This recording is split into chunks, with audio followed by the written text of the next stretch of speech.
Le Club Quad Amiante, c'est un regroupement de 1200 membres. On a 225 km de sentiers d'hiver et environ 200 km de sentiers d'été. C'est une fusion de 4 clubs, soit Coleraine d'Israélie, ça c'était un club, Thetford Mines c'était un club, East Broughton, Tring Junction, un club, et Adstock qui était aussi un club. Donc si on regroupe tout ça, ça fait un beau total d'environ 1200 membres. On a 4 surfaceurs qui surfacent les 225 km de sentier. On surface ça environ 3 fois par semaine là, en temps général. C'est sûr que quand il y a des grosses tempêtes, toutes ces choses-là, on peut aller à 5 fois par semaine, 6 fois par semaine. Il y a une façon de travailler la neige. Et il faut travailler la neige, passer dessus, passer, repasser, pour enlever l'oxygène dans la neige. Mais il neigeait pratiquement tous les jours. Donc ça a été un petit peu plus difficile en frais de sentier. Mais ça a quand même été une bonne saison. Nos sentiers sont extrêmement larges. Ça, c'est très apprécié des quadistes parce qu'on sait que, surtout rendu à la fin de l'hiver, les sentiers ont rapetissé un petit peu, donc en ayant une bonne qualité de sentiers larges. Et on a des beaux paysages, comme vous pouvez le voir en arrière de moi ici, là.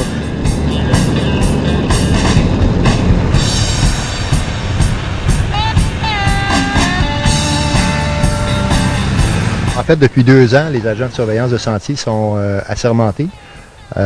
Tous doivent avoir une formation. C'est que chaque club, au niveau provincial, ont la même formation pour les agents. Si on recule d'environ 3 ans, ce sont des patrouilleurs qui faisaient le travail, sauf que les patrouilleurs n'avaient pas de pouvoir. Le principal travail qu'un patrouilleur faisait, c'était de vérifier les droits de passage. Maintenant, les agents de surveillance de sentiers sont chargés de l'application de la loi sur les véhicules hors route, vérifier au niveau des droits de passage, entre autres. On voit de plus en plus de gens qui proviennent de l'extérieur, de la région de Montréal, Québec, la Mauricie, région de Drummondville. Au niveau de ces régions-là, il y a beaucoup de gens qui viennent, qui sont très surpris de l'accueil au niveau touristique, de l'état des sentiers aussi. En fait, ces gens-là viennent et reviennent. Puis l'attrait économique qu'exerce le VTT au niveau de la région est énorme. Les retombées sont énormes aussi. On n'a qu'à penser au festival, au Jamboree d'été l'an passé.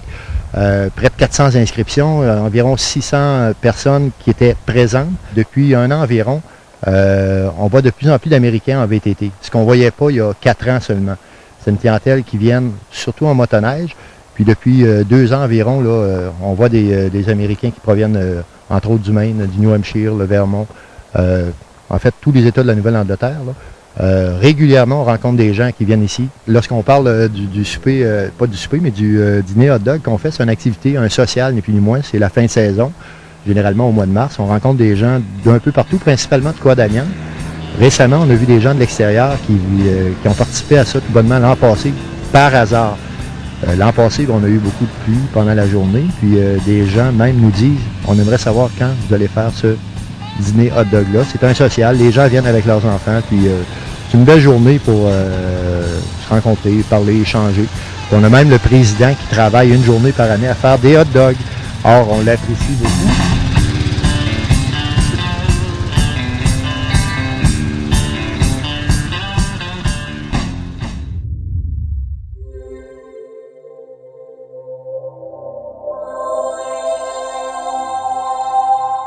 Télécogeco, exclusif au câble.